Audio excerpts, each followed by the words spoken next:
I've been thinking a lot recently, why was so harsh against Sonic Adventure 2 a few years back? I replayed the game by myself a few months back, no mods, the PC version. It wasn't as bad as I originally remembered. The game is even kinda good. Yeah, the Rouge and Knuckles levels are still shit, but I remember the game being worst. Somehow I enjoyed the Tails and Eggman levels, but they are still weak compared to Sonic's and Shadow's. They are really feeling fast, something that I find lacking in most Boost Formula games. I would consider nowadays Sonic Adventure 2 a 70 out of 100 in terms of quality, but I guess most of you didn't click on the video for Sonic Adventure 2, right?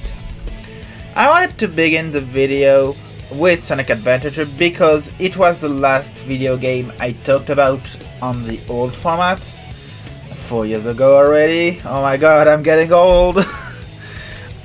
If I remember well, I basically said that the game was overrated as fuck and didn't deserve the fame. Yeah, it is overrated by a lot of fans, but at the time I didn't have the vision, but now I have it. Sonic Adventure 2 was good, and it was also the starting game of Shadow the Hedgehog. Like, basically Sonic who listened to Evanescence. And that's why it's so important to today's subject. So now, let's pick off Sonic X Shadow Generations. I got you now. I won't let you get away. Sonic X Shadow Generations is the sequel or remaster of Sonic Generations, basically both. It's a game that released on the 7th generation of console in 2011. The game followed classic Sonic and modern Sonic going through iconic level of their history and some iconic bosses, and it was for the 20th birthday of the first Sonic game on the Genesis. I won't talk much about the original generation, since it was released more than a decade ago. I'm pretty sure most of interested people would have already played the game or know enough of the game to forge their own opinion on it. But I'm just going to talk about the new additions real quick. New dub for the cutscenes. I have no idea why they changed it, the original was more than fine. New additions like the new Chaos collectible. You know, the little buddies from Sonic Adventures 1 and 2. It's cool, but it's not my thing. I think that the game didn't need that. Classic Sonic now has the drop dash from Mania, which is a bit game breaking.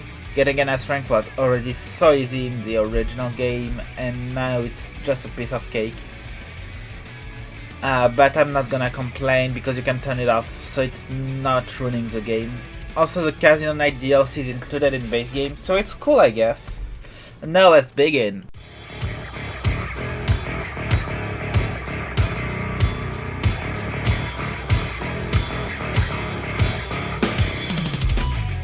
So I get that out of the way as soon as possible.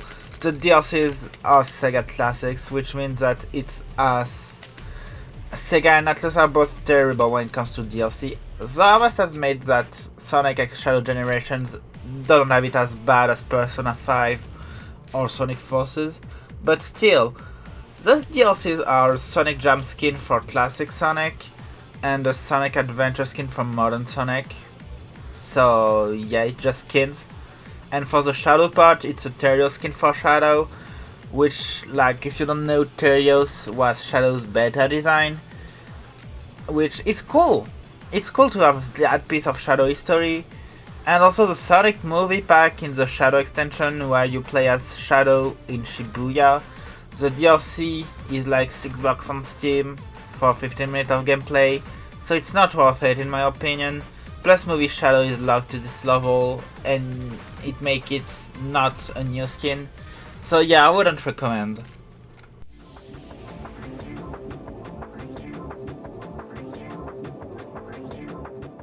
Since we've got everything out of the way, I guess we can talk about the Shadow Generation part without having to talk about the Sonic Generations part of itself. It's the main addition of the remaster. As Sonic X Shadow Generation was made in 2024 for the 35th anniversary of the Sonic franchise, and also the 30 years of Shadow, which was weird because we also had this weird DC Comics crossover.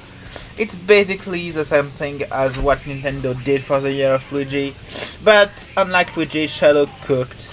Shadow did something good, and it was really cool. So since most people have already played base generation, I think that they will mostly invest in this part of the game.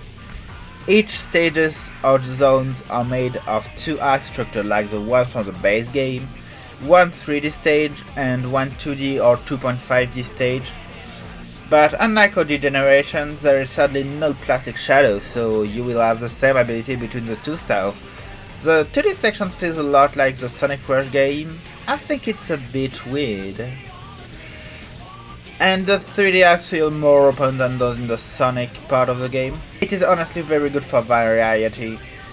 Both are pretty solid, and even though I'm not a big fan of the 2D levels, they quite do the job. As a celebration game, the different stage had to be picked very carefully, and I would say that every stage were picked pretty good, even though you can discuss their usefulness for some. So I'll express my opinion on each. Space Colony Arc is one of the 2 representations of Sonic Adventure 2. From the 2 present in the game, there is another one we will see later. I think it's the one that is the weakest, even though it's still a really fun act. The way you can run through artificial chaoses is really fun, and really we need a Sonic Adventure 2 remake. And even if it's not for me the ideal first stage, I understand why it was picked in terms of symbolic. It's in canon the birthplace of Shadow, so it's pretty much an easy pick. Rail Canyon is a lie. Jokes aside, I find the Rail Canyon situation a bit funny. Technically it's a fusion between Rail Canyon and Bullet Station, respectively the 7th and 8th stage of Sonic Hero. It's just really cool and I enjoy the stage. Kingdom Valley. It's for me the most iconic stage from Sonic 06. I wasn't that surprised to see it. It was the most logical Sonic 06 stage to pick for Shadow, and unlike Sonic Generation where you could have skipped that part of the franchise even though it's still at the stage, it's not really possible for Shadow Generation since Sonic 06 is really important for the mythos of Shadow. With a solid gameplay and scenario overall, I think that Sonic 06 could get a really cool remake, and this stage just show it. And it's kinda sad that Sega put so much effort in this stage specifically, but that we will never get a Sonic 06 remake. Sunset Heights. Okay, so it's the Sonic Forces level. It's the weakest level in the game in my opinion. Sonic Forces was Sonic Generation's direct sequel, and it was shit basically. And yeah, it transpired a lot into the Shadow Generations stage. Though it's justifiable because Shadow is only playable in 5 games, it's kinda sad that this specific part of the game wasn't as polished as other stages. Chaos Island. I don't understand that level. It's a good one, but I just don't understand it. I never played Frontiers, so I looked up if Shadow was in the game. He's not. He's barely mentioned. For a game supposed to celebrate Shadow, I find it sad that it picked a stage from the game it doesn't even appear in. It's still a good stage though, and I think it was partially picked because it visually clashes with the rest of the game and stage list. Radical Highway, okay, it was pretty much given. It's the first level where Shadow was playable, but Shadow Generations made me hate Radical Highway. Like half of the stages of the game transform in the middle into that, and it was nice the first time, not gonna lie, but the other time it was boring. I would have liked to be able to play the stages without going to fucking Radical Highway. It's tiring. It's just not good. You did it once. I know it's the first stage Shadow was playable in. You don't need to remind me of it so often. Like, the game would have been still good without that many radical highway. It would have even be better. As an individual stage though, it's more than fine. It uses the Doomwing's ability a lot, and a bit too much for my liking, but it could have been worse. Also, we really need a Sonic Adventure 2 remake, not gonna lie.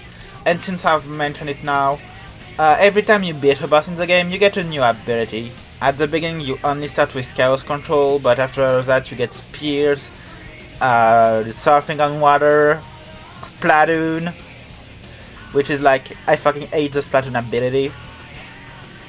And the Doomwings is the last one. Basically it's an equivalent to Super Sonic, which is cool I guess, but I'm not a big fan. And the fact that these levels rely too much on it is really a deal breaker for me. I noticed a lack of Shadow the Hedgehog level. I don't think it was because the game reception actually was bad, but because the whole plot revolves around Black Dome, you know? Like, I think it would have been logical that we have at least one Shadow the Hedgehog stage. And both games share a final boss. Why didn't you put at least one Shadow the Hedgehog GameCube PS2 level in it? Like, it's a real question. For me it's baffling that they didn't include any stage. They could have replaced Chaos Island with, I don't know, Westopolis. You know Westopolis was recently used in the DC crossover? Westopolis with canon to the Sonic franchise? Westopolis with a really important stage for Shadow the Hedgehog? I think it would have been way more interesting. Also, I think it would have been cool if the game just took one Adventures 2 stage. I would have loved to see a Sonic and the Black Knight stage, even though it can be considered as a spin-off.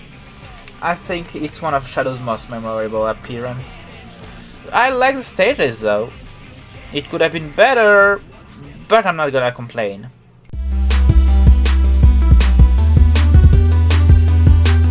After finishing the stages available and visiting the boss door, challenges appear on the map. It allows you to get keys to unlock bosses. It's like OG Generation, but better, because even though I don't like the challenges in either of the games, at least Shadow Generations teach you how to use certain abilities, and they're a bit more useful.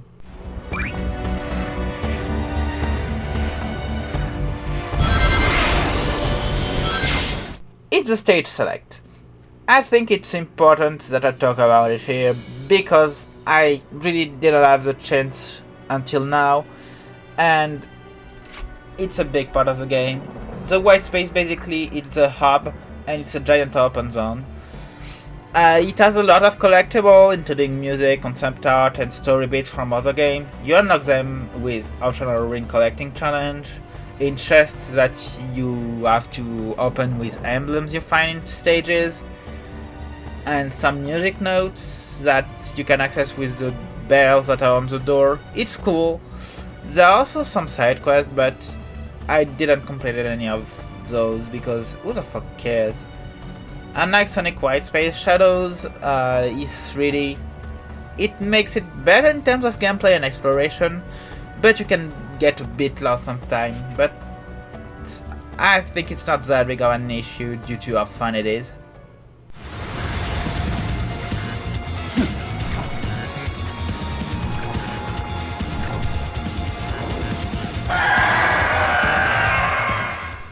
Okay, so now it's my favorite part of the game.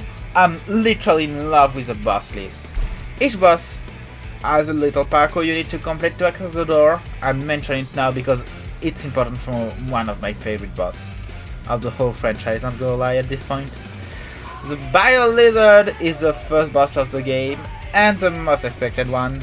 It's a very cool take on the original boss and the best Sonic Adventure 2 representative. I also like the new moves and forms he has, and it's still cool to have it, but it's the weakest of the bunch, even though it has huge story implications. Metal Overload is the second boss, and it was the only boss I got spoiled, because when Loris Kujo told me to play the game, I locked in, and I made sure not to spoil myself, but I got spoiled of Metal Overload. It's the final boss of Sonic Heroes, and I'm kinda disappointed that I didn't discover the Chaos Control immunity by myself, because it would have made the boss so much better for me to have it, like, fully discover it. Okay, so this one I'm really happy with is Mephiles from Sonic 06. It's the third boss and my favorite. He's kinda sealed away and his parkour is very obscure, I love it. And I wasn't expecting him at all. Even though he has a lot of ties with Shadow, he was supposed to be deleted from the timeline. And even though it uses my least favorite Doom ability, I must recognize that it's really good and it's one of my favorite boss. And it's also absolute cinema because Mephiles is begging to exist back into the timeline. Devil Doom was the final boss of Shadow the Hedgehog, and it makes a comeback as the final boss of this game. It also gets a new form, Neo Devil Doom, which is weird because now Shadow fought 2 Neo in this game. I'm waiting for a third one to make the Triforce. It's cool and all, it's basically a big chase. It looks a lot like the Time Eater battle from the Sonic part. I think the boss roster is the best possible you could get. I love it, it's peak. Also, quick touch, there's an hard mode that is unlocked right after you finish the game. It's cool, I guess. I'm not a big fan. I played the Mephiles boss with it. And yeah, it's definitely not for me. I'm not a big fan of hard modes in general, and I think that it's not bad, but it's clearly not for me.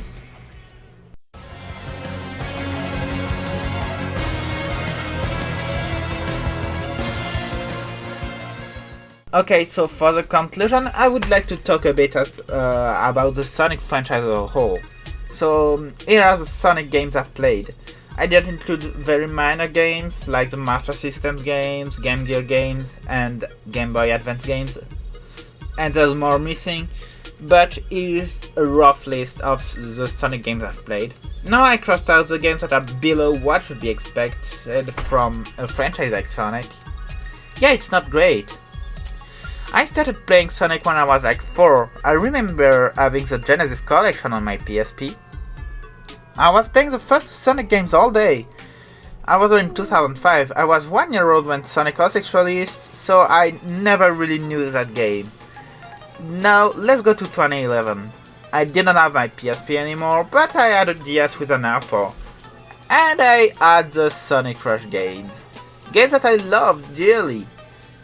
Then I remember one day that my dad called me to play a new game he bought, which was Sonic 4 for the PS3. I think it was on sale at the time, because there's no way he would have bought the game otherwise. And I remember the disappointment and sadness I felt, and I haven't tried any new Sonic game for years after that. Some people started Sonic with Shadow Generations, and they genuinely got an amazing game. I really hope Sega will keep doing games like that, because Shadow Generation is a masterpiece. I think it's my favorite 3D Sonic now. I'll give it a 90 out of 100. The thing is that if Sega don't want to lose their customer base, they really should be careful about the quality of the next game. Because I think that even a Sonic Forces, which is bad but not that much, would destroy the reputation they have for new fans. When I see the games they release like Sonic Superstars, I'm like, yeah, they don't get it, but sometimes they just release masterpiece. So please Sega, lock in and give us good games. I would love to see that. Okay, for those who stayed, thank you for watching the video. I am a Twitch streamer, so you can follow my Twitch channel, you can subscribe, you can like, you can dislike if you didn't like the video, you can comment. I hope everyone has a great day, a great night. Goodbye!